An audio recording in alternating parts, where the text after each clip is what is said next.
देखो, हवस के जल्लाद बैठे हैं, संभाल कर रखो अपनी फूल सी बेटियों को, क्योंकि देश चलाने वाले बेऔलाद बैठे हैं, बेऔलाद। महिला सुरक्षा बेतुकी बातें हैं, आपको शर्म आनी चाहिए। केंद्र में आप बैठे और बेटियों के साथ ऐसी हरकतें हो रही है। महिला सुरक्षा बेतुकी बातें लगी है आपको? अगर किसी बेटी के साथ अत्याचार होता है और उसके खिलाफ कोई प्रोटेस्ट करता है तो आपकी दिल्ली पुलिस उसको उठा के जेल में डालती है। शर्म आनी चाहिए, डूब के मर जाना चाहिए आप लोगों को। तो बेटियों की सुरक्षा आपको बेतुकी बातें लगती है? आपके घर में बहन बेटियां नहीं है क्या? आपकी कोई बेटी नहीं है क्या? आप किसी के बेटे बाप नहीं है क्या? हर कोई रेप का शिकार बन रहा है, लेकिन सियासत में बैठे इन सियासतदानों को कोई फर्क ही नहीं पड़ता। आसिफा 8 साल की मासूम बच्ची, कठुआ जम्मू का केस, इसमें भी आरोपी बीजेपी के नेता पाए जाते हैं। उन्नाव रेप केस, आरोपी कुलदीप कुमार सेंगर, बीजेपी का विधायक। शाहजहांपुर चिन्मयानंद स्वामी एक बेटी को ब्लैकमेल कर रहा था, उससे मालिश कराता था। कौन है वो आदमी? पूर्व गृह राज्य मंत्री बीजेपी की सरकार का। स्वयं देश के प्रधानमंत्री पाए गए बेटियों की सुरक्षा व जासूसी कराते हुए। स्वयं इस देश का गृह मंत्री नामजद तड़ीपार रह चुका है। केंद्र में ऐसी सरकार बैठी है, महिलाओं पर हो रहे अत्याचार और कुकर्म में खुद लिप्त पाई जाती है। एक 27 वर्षीय डॉक्टर का स्कूटी खराब होता है, 4 लोग घेर लेते हैं और उसके साथ गैंगरेप होता है, उसे जला दिया जाता है। गलती से गरम कढ़ाई को छू लेते हैं तो अगले 2 दिन तक उंगली दर्द करती है। उस बेटी को जब जलाया गया होगा, अध्यक्ष जी, हमारी जैसी बेटियों की आत्मा कैसे आज कुलमला रही है, आप समझ भी नहीं सकते। और ये सामने बैठे हुए बीजेपी के लोग कहते हैं कि किस तरह की बेहुदगी की जा रही है। सरकार, देश के गृह मंत्री श्री अमित शाह जी, उनके पास अंधेरी काली रात में सरकार बनाने का पूरा समय है, उनके पास विधायक खरीदने का समय है, लेकिन देश की बेटियों की सुरक्षा सुनिश्चित हो, देश की सुरक्षा सुनिश्चित हो, इसके लिए सुरक्षा गृह मंत्री के पास समय नहीं है। इसके खिलाफ कोई ना कोई कार्रवाई जरूर होनी चाहिए।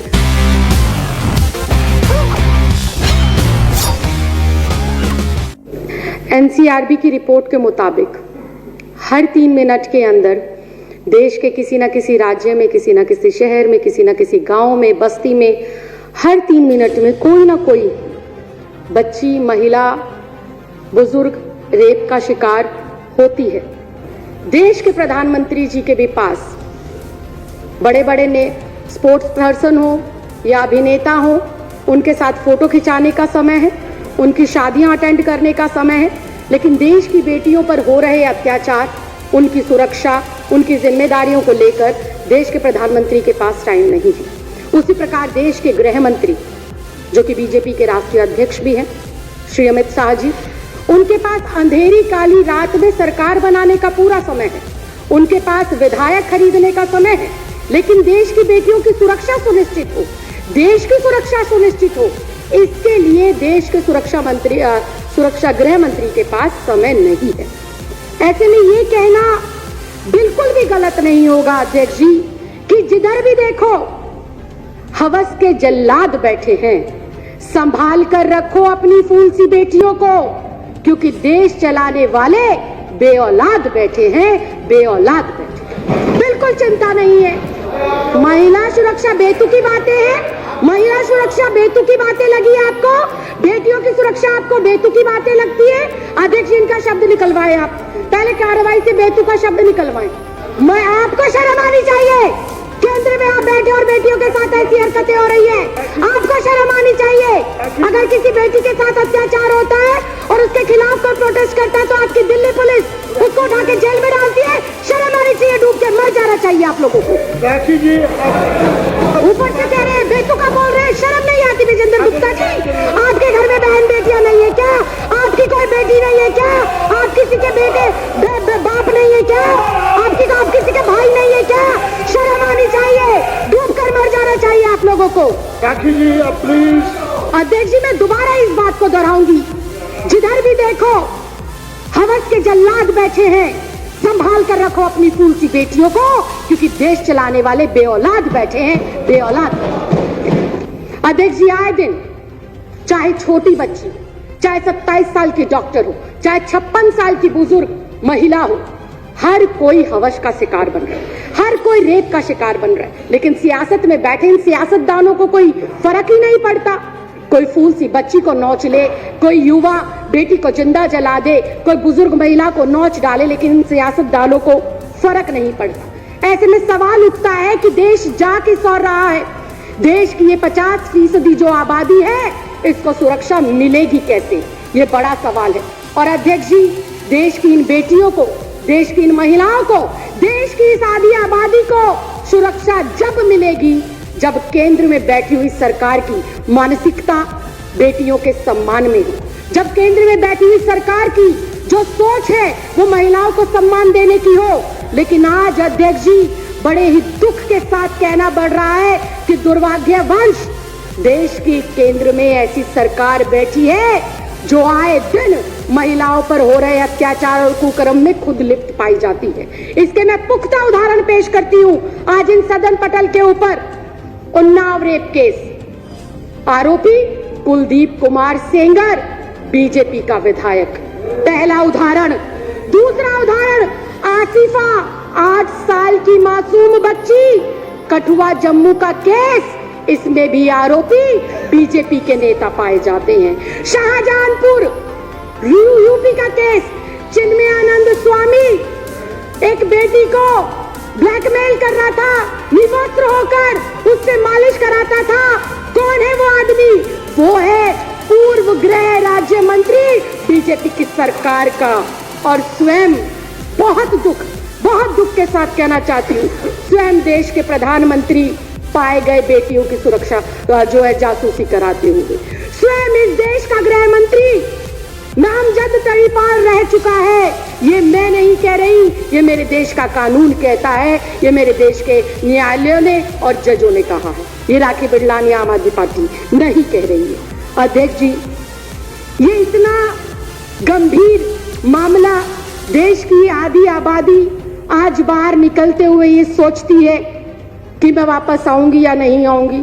आज हमारे माँ बाप, हमारे भाई बहन, हमारे रिश्तेदार, जब मेरी जैसी बेटियां अपने काम पर पढ़ने के लिए, लिखने के लिए जाती हैं, तो पता नहीं होता कि किस स्थिति, किस परिस्थिति में वो बेटी वापस आएगी। कंक्लूड करिए। बिल्कुल अध्यक्ष जी।